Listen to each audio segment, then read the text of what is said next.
क्या आप जानते हैं कि अमेरिकी तारीख का सबसे बड़ा अदालती करप्शन स्कैंडल एफबीआई के एक खुफिया ऑपरेशन से शुरू हुआ था?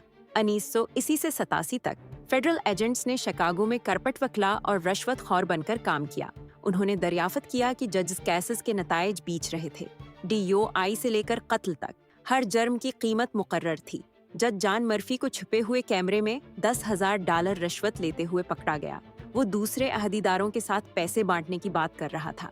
इस पेचीदा ऑपरेशन में वायरटैप्स, छिपे हुए कैमरे और खुफिया काम इस्तेमाल हुआ।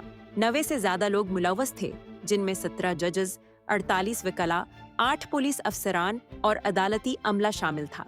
जब गिरफ्तारियां शुरू हुई तो 92 सजाएं हुई और पूरा निजाम बदल गया।